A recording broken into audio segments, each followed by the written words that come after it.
we'll talk ball with him. Carolina falls 27-3 this weekend against the Ole Miss Rebels, and they'll hit the road for Tuscaloosa, Alabama, where they'll take on now number 7. The Tide fall to Vanderbilt this weekend, as we all predicted last week would possibly happen, of course. And it'll be an angry bunch of Crimson Tide ball players welcoming South Carolina to town. Pat, we'll lead off with you here. It was just an ugly day all around on Saturday, and Carolina's going to have to get off the mat pretty quickly. Where do you think that game changed? Or at least where do you think the momentum kind of shifted that they were able to never recover from it? Yeah, man, I think everybody kind of knows where that stemmed. That was, the fake punt. First drive, 4th and 1. I get the aggressive mentality. It just, if it works, awesome. If it doesn't work, all hell. And we got the all hell moment. But I think I said it on the show last week or the week before. We haven't had to play from behind yet this year. Even the game we lost, we played from ahead, pretty significantly ahead. I didn't watch the game again yet, but I don't think Lenoris missed a bunch of people. I just don't think there was that much separation. I don't think he had that much time in the pocket. I think it was just not our day. I was at the game. I took Coco, our 3-year-old, just a little daddy-daughter day at Williams-Brice Stadium. So we were there. We're down on the sideline pregame for a little bit, and then in the stadium for the first quarter. And it was a very cool pregame environment. It was greased up, ready to be LSU all over again, where the place was going to be electric and it was going to be true home field advantage. And it just felt like right after that fake punt, we completely got depleted. And we're never able really to rebound.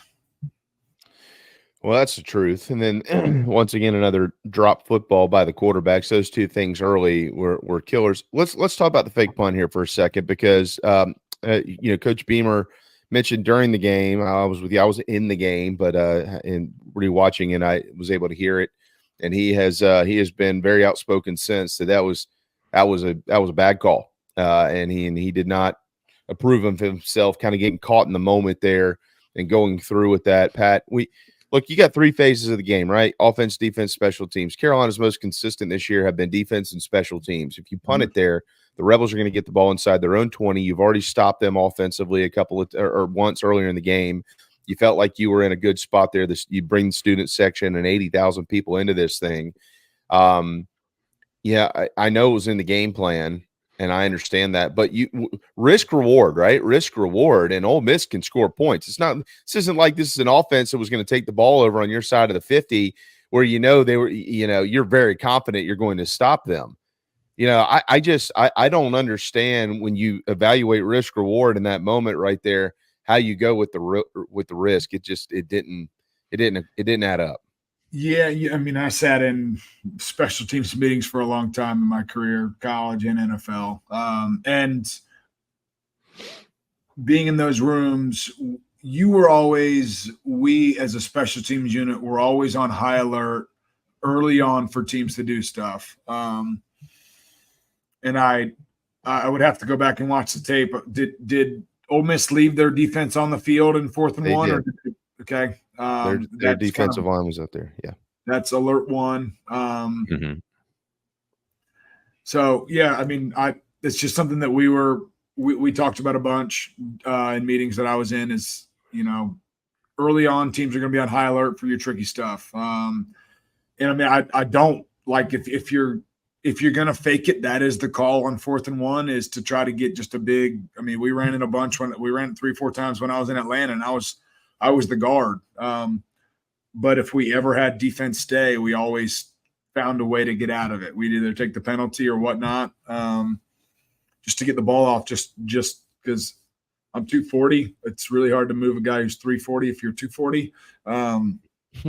So – I hate it because it did take the momentum out of the game. And down there pregame, the energy was awesome. And let's be real, like Ole Miss didn't play a great football game.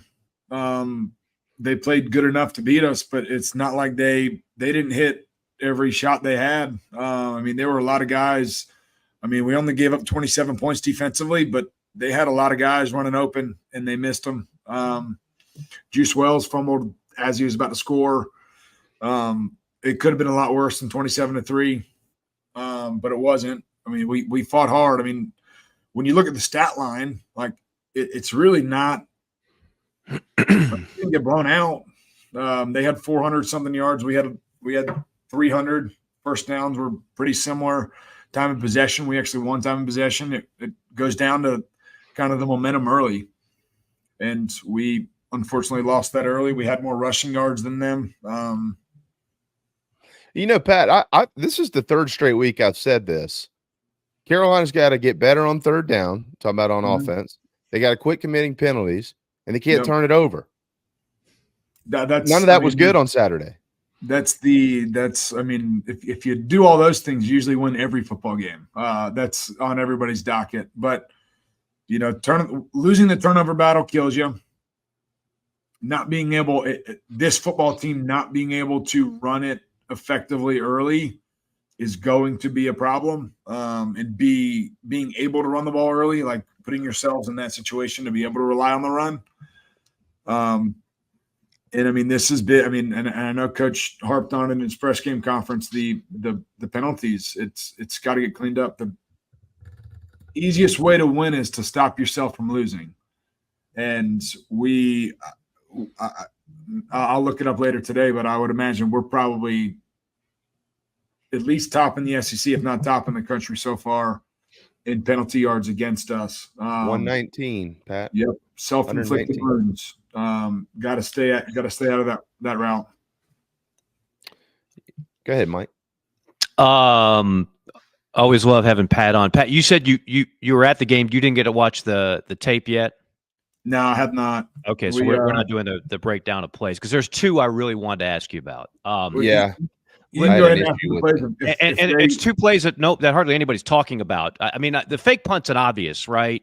But I will say this, like, for years covering the late Brad Scott era, which everybody would like to forget, Lou and whatnot, the thing that struck me in my indoctrination in Carolina football was that the term I always used to use was two words: fragile psyche. Like this, like something bad happens early in a game and there's this whoa in the crowd and there's this, oh crap, we can't overcome it. How much time was left in the game, Jamie? You take diligent notes. How much time was left in the first quarter when the fake punt happened? We're in 11 mark. Yeah, about 11, 12. Yeah. Okay. So look, I get it. It's a terrible call. It was the first drive, yeah. Pat, I again, just a high school baller, but two things I remember about a play like that. You always used to come back to time and place, time in the game. Where are you on the field? And all of that said, you don't go for it there, not to mention the starting defensive line stayed in. So that's a terrible call, and Shane admitted, and you just turn. But there's still freaking nearly 50 minutes left in the game. So I want to talk about the stuff that happened in the other 50 minutes of the game, because I thought overall the defense, which again, for whatever reason, continually gets offsides penalties, but overall the defense played a good enough game to go. So I'm gonna throw two plays at you, one of which I haven't heard a soul talk about. The other one has kind of been overlooked. And look, the four of us on this show right now, and JC's right. I do two shows with JC. I never heard him compare Norris Sellers to Cam Newton at all. So that's kind of a ridiculous statement there. But there's no doubt he has ability. And there were some people after the LSU game that were talking about, hey, he could be our next Jalen Milroe. And you know what? Maybe he could. But Jalen Milroe, if you watched him last year, he got benched for a reason. He wasn't ready for the moment. Nick knew what he was doing. He wasn't ready. Now, I know they just lost. Their defense gives up 40 to Vanderbilt. That ain't all on Jalen Milroe. Jalen Milroe is a hell of a player, and as a Heisman voter, he'll probably be on my ballot, I can tell you that. But Norris Sellers has a way to go. So we all think he's a great young man with great ability. We all agree on that, right? Nobody disagrees? 100%. But his inaccuracy on short and intermediate routes is a problem. And there's two plays I'm gonna circle for you. Go back and watch this, Pat. The game is very much alive. Under 2 minutes to go in the first half. It's 17-3. Carolina has the ball. You've gotten rid of your jitters. You got the fake punt, mistake. You get that out of your system. There is a 3rd down and 3, and we can get to Dowell Loggins later. I already know what that narrative is going to be. He didn't call a great game, blah, blah, blah, blah. He did call a couple of plays where you had receivers wide open, and this is one of them. It's a simple crosser. Jared Brown from the left goes down to the right. It's wide open, and he's a yak guy. If he catches the ball in space, he can make crap happen. He's going to go for at least 20 on this play. There is nothing but grass in front of him. And unfortunately, and I saw somebody write, well, he just tripped over his own feet. Now, that's not what happened. The throw was off. I do remember that play. I mean, the throw, he overcooks the throw. Yeah. He overcooks the throw, which he's done a lot on short and intermediate routes. Brown has to lunge at it. We see a lot of this with receivers, lunging, leaping, twisting. It catches under 10 yards. So what should have been a first down, move the chains, keep going. I'm going to push back there. Push back, please. Push back. I'll go back and watch it, but when he tripped, he might have had to adjust to the ball, but he had full control when he had 2 feet on the ground. Right. He fell on his face. I agree he should make more of it, but Pat, if that ball is on target, I don't think he just trips over his feet. Let me know. I might be wrong. Let me know when you look at it. I think he makes the play. I remember specifically that play, and even with the catch and him regaining balance, he should have picked up that foot. He should have, yeah. Again, a lot of receivers still make it, but there's just plays like that. The other one's the obvious one. Larvidan, again, they run a wheel route. Mm-hmm. Okay, Larvidan's wide open. It's a walk-in score, and Lenoris overthrows him by 10 yards. And then 2 plays later, he throws into double coverage for the pick. That's more of a frustration play than anything else, I think. So those are some of the things. We can all agree that there's a lot of things that go wrong when you score 3 points against Ole Miss. But those are some things that clearly have to be improved over time, and I think they will. I don't think Lenoris has even scratched the surface of how good the young man can be. But you've got an offense where one wide receiver has caught a touchdown all year long in 5 games. That's almost unheard of. It's almost unheard of. So as I look at the offense, play calling at times, you scratch your head and you're like, what is the identity of this team? But we said this all week. And I mean, sometimes when you do 2-3 shows in a week, you want to just at least, because you get scatterbrain, you say 27 different things and it's paralysis by analysis. Mm-hmm. But I didn't think you had a chance to beat Ole Miss without an effective passing game. And you had no effective passing game on Saturday, none. 100%. This is a team that until we have a receiver that steps up and shows that they can take over a football game, that you're gonna have to run the ball against an extra guy in the box, and that's a lonely feeling. And until you have a quarterback that can successfully make accurate passes on the right shoulder, and you can put him in positions to succeed at a very high level, we're gonna have these woes. And we're coming off a 50-point game against Akron, which kind of lit the scoreboard up. And Robbie Ashford comes in his one play and unfortunately fumbles, which it looks like there was something there on that play too, which stinks. What caused that in your eyes, Pat? What? It looked like he just I think he saw the hole, and I think it was an aggressive pull. I think he saw what could have been and just maybe pulled it out a tad early to help, running back's elbow. I mean, I think he just got super excited with the look that he had and knowing what was there. A friend of mine told me that was the play that took the life out of the stadium, by the way. Well, it was. It was. You felt the change with the punt.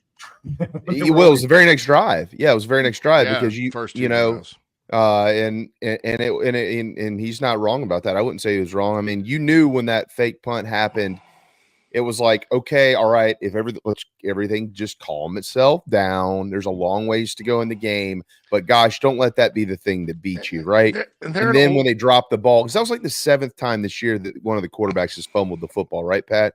That's frustrating. I mean, they're at the Ole Miss 43. I mean, they're Yeah. another first down away from getting into field goal range. It's a 7-0 football game at that point. I don't, Lenore's has been in and out of games so much, with the injury situations against Kentucky and LSU, and then he missed the Akron game. I just don't know that in that situation, just like the fake punt, that's the time to go trot Robbie out there. I love Robbie Ashford on short yardage. Don't get me wrong, but I mean, and I don't know, if Robbie doesn't fumble the ball and he does see that green and scores a touchdown, the play is a genius. And like I said, it's always 50-50 when you're talking about coaching decisions. And, but hindsight's always the timing. 2020. So to me, it was the timing of both of those things early. You're still in the game. It didn't seem like it was time to kind of get fancy, so to speak. It felt to me like Carolina started the game like they were playing the 96 Florida Gators. I agree there. And they had to do all this mess to Ole Miss is a good team, but every team you play is good. You've played good teams before. It was my I don't know. Maybe that's just me. I think you're spot on, JC. I didn't think you had to go into the bag of tricks to beat this team. Now, it made me a little nervous as I'm watching game day and like everybody and their grandmother's picking Carolina, not to cover the 9, but to win the game outright. And it was the perfect storm because Ole Miss looked so bad a week ago. Carolina, even in that loss against LSU, a lot of people saw the Gamecocks for maybe the only time this year. So prime time, not a prime time. In today's day and age, a lot of these day games are prime time on ABC. Carolina looked pretty damn good against LSU on both sides of the ball. And so it's like, wow. And then, Akron, to me, that game it means next to nothing, but people saw the score and like they're figuring things out there in Columbia. So it was a very popular pick on Saturday among gamblers and others to pick Carolina to win the game outright. And I didn't think you had to do all that. If Robbie Ashford, I get it, the backup quarterback's always the most popular player. I mean, I heard some crazy talk. Lenora Sellers by far and away gives you the best chance to win. No disrespect to Robbie. I've seen Robbie Ashford at Auburn. I know what Robbie Ashford is. He's a good young man and he can do some things, but you need Lenora Sellers. And if Lenore's played every snap in that game, it would have been just fine by me. So I don't think you needed the fake punt. I don't think you needed to insert Robbie Ashford. I think you could have beat this game straight up with the defense playing the way it has, minus the penalties. And if you have some effective passing game, but you have none against good defenses, very often it so far is what we've seen. And that's disturbing. And, it's at some point that has to get better because it's just so easy to know what they're going to do defensively. They're going to go heavy box. They're going to shut down the run and make this passing game do something, which it did next to nothing on Saturday. Yeah, I think we need to start attacking kind of the perimeter of some of these teams. Like what you hinted at is we do have – they might not have showcased that they can make big plays down the field, but we do have receivers that do have yak capability. Mm-hmm. And I don't know if we need to start exploring that a little bit and kind of the quick pass game just to get Lenore's going. I feel like it's run, shot downfield, scramble, extend to play. There hasn't been as much rhythm as I think all of us would have liked. But I do look at kind of the stat line. I mean, Jackson Dart was barely over 50% completion percentage, but they had freaking explosive plays left and right. They had a 66-yard catch, a 57-yard catch, and a 41-yard catch. Yeah. They got past us and they executed on a couple of those plays. Of course, the 66-yarder was punched out before Juice Wells went over the goal line. Hey, Pat, I had somebody text me Saturday night and say, this wasn't just in reaction to this game. It was really an all-season theme was the point of the conversation. But the offense had collectively been getting itself together, so it was kind of like a wait and see from the person who texted me. But he said, I really wish that they would start trusting their football players on offense. There are young guys, obviously, on this team, bunch of guys who haven't necessarily proven it at this level. What does that mean to you? Do you? I mean, I'm not trying to pin Pat DiMarco against anybody, but there are times where it feels like there are constraints, and maybe some guys could do a little bit more. You're talking about explosive plays. Yeah. Do you feel like some of these guys maybe deserve to have the reins loosen a little bit and put a little bit more trust in them just to go make plays? I mean, like, it's the world's not ending, and we don't need to get anywhere near that. I mean, we're a 3-2 sure? football team. Yeah, 3-2 football team. Have you read the chat box today, Pat? World's pretty close to ending, bud. Yeah, I stay off those things, and I try to stay away from the footboard. Not the what are they? The typewriter keyboard warriors. Yeah, keyboard warriors. Dow Loggins is a good football coach. I know that. I would like to see a little more creative play calling, and I know it's probably coming. I would imagine he has felt a little bit handcuffed with a young quarterback in Lenoir's and trying to get him going. But Coach Beamer hired these coaches for a reason, and I know he trusts in them and believes in them. And I'm a bleeding Garnet back through and through, so I'm gonna ride with them as well. Obviously, I was in the building 2 years ago, so I know some of these guys on a deeper level, and they're good people, and they work their tails off, and they're gonna do everything they can to fix it. But it's at one point, or you can sit there and you can question the coaches. At some point, the players got to make the plays too. And that's just another piece to it. And not saying that anybody's playing bad, but we at some point enough is enough, and you just got to go out there and make plays. I would add on to that. If you go back to the Georgia-Bama game a week ago, and I realize, again, Bama just got absolutely stunned by Vanderbilt, but watching that game is just like most of America did. As I'm watching all of these chunk plays, huge plays, offenses go up and down the field against NFL first-round defensive people all over the field, because I maintain, Pat, that great offense in college football, I mean great offense, will trump the best defense. Like, you can be the best defense in the world in college football with the advantages the offense has. You're not going to play a 14-9 game. Yep. So I'm watching that, and you could look at that, and are those guys making plays because the offensive coordinator are just dialing up brilliant plays, or because athletes are making plays? I think it's more the latter than the former. I think it's less about the play calling. It is that they got ridiculous studs that you can't coach what Ryan Williams has. You can't coach what Jalen Milroe has. Like, those are just different type of athletes. Yeah, it's not always about the Jimmies or not about the X's and the O's. It's about the Jimmy and the Joes. And no, that's a big piece. I mean, if you can, what do they say, the daunting 50-50 ball, the jump ball, and who's going to get it? Well, it wasn't a 50-50 ball with Alshon Jeffrey. It was an 80-20 ball. Right. And it wasn't, 3rd and 1 wasn't a 50-50 conversion rate with Marcus Lattimore. It was a 100% conversion rate. Right. And I mean, they're doing a good job recruiting. I mean, the list that I saw on social media that showed up for this game, there was a deep list, and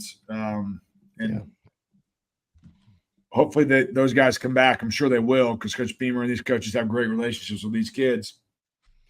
But the world's not ending. It's one game, and I mean, I told some friends here that live in town, they were asking me about the game, and I said, South Carolina either wins a really close football game or we lose by 3 scores. I mean, it was as easy as that. If we got behind and we had to play from behind, it was not going to be pretty. If we stayed in the game, like, this is a gritty, tough football team. They never stopped competing this entire game. They laid it on the line, came up short, but it comes down to this team cannot play from behind unless this pass game really gets going. And that comes to protecting the quarterback. That comes to the quarterback making good throws on time and the receiver separating. And you guys are going to think this is funny, but I'm going to relate this to Little League Baseball that I just finished up coaching, is if your pitcher throws strikes and they put the ball in play, which a 7, 8, 9-year-old baseball, like, throwing strikes is hard. Mm-hmm. If they put the ball in play, the defense has to play behind them. Just like if Lenoir makes a good throw to you and you got a one-on-one situation, make the dang guy miss, and go score a touchdown. Help your quarterback out. Help them dig them out of that hole. Pat, we got to let you run. In 2022, Carolina went to the swamp, and we all know what happened down there. It was as unorganized and baffling and embarrassing as it has been. And then the next week, they hung 63 points on Tennessee. So, you never know. We'll see what happens in the next couple college of days. Football in general is ridiculous right now. Tennessee loses, Alabama loses, Georgia loses the week before, Oregon, like put your pads on, put the pants on, strap your helmet on, go play your ass off, and it's any man's game. Just keep playing. Yep. And keep getting better. You said it. Just keep playing. Just keep playing. Yep. Keep playing. Keep playing, keep improving, which I would have to think the offense can. Oh, there's nowhere to go but up now. There's nowhere to go but up, right? They went back. They reverted to Old Dominion level execution and stuff on Saturday. So I'm hoping that I don't believe. I think that's probably the worst game they'll play this year. I think they will get better. But and for those of us who you go back to the beginning of the year, we were predicting seasons. I thought 6-6 would have been a realistic goal, and then you get to a bowl game, and I can't see many people opting out for this Carolina team. Most of your key players, many of them, particularly on offense, will be back. So then all of a sudden you can get a 7-win season, and I think people would feel pretty good about that overall. And that's still very much within range. I don't think 7's off the table. I'm looking at it right now. I don't think Texas A&M's not. Oklahoma's not a juggernaut. Texas A&M's not a juggernaut. Vandy is still Vandy, although they just beat Alabama. Missouri showed they're not killers out there. They were what I thought they were. Missouri was. Wofford, at home here, and then obviously Clemson. They have offensive woes, and we got a good defense, and I think they play a pretty similar style football that we do, where we rely on our defense, they rely on their defense. So, with the rest of the football season still right out in front of us, it's how this team's going to respond to this past week, how they go to work, Monday, Tuesday, Wednesday, Thursday, Friday, let you play free, let you have fun on Saturday. And this is a team that plays hard, and they play together, and they celebrate. So I think they're going to figure it out. I agree with you, Pat. I agree totally with that. What's on Tailgate Talks coming up on Wednesday? Ooh, we actually recorded 2 episodes last week. Have 2 really good guests, two former Gamecocks. I was hoping, you guys know the birth of the sandstorm was Ole Miss 2009. We have this week's episode is going to be with a guy who had some pretty pivotal plays in that game. So you guys make sure you tune in and check it out. We got a really cool guest and an awesome episode. Always appreciate the time, my friend. Hopefully next week we are Vanderbilt. Yeah, I am playing in a member guest with a good buddy of mine here in town this weekend. So we already talked about, I'm bringing my iPad. He bought like a little contraption that's going to hold it on the golf cart. So we will be tuned in, drinking some beers, hopefully making some birdies, and watching Bama go down. That's if it's not going well, dude, that's living the life, man. Hey, that's smart, man. If it isn't going well, we're still playing golf. If it's going well, it's a win-win. It's a win-win. Yeah, you cannot lose on Saturday, my friend. That's a win-win when you're a scratch golfer, not like the rest of us. Yeah. Marcos are geniuses. It takes me 6 hours to play 18 holes right now. Thank you, Pat. I appreciate you guys. Later, brother.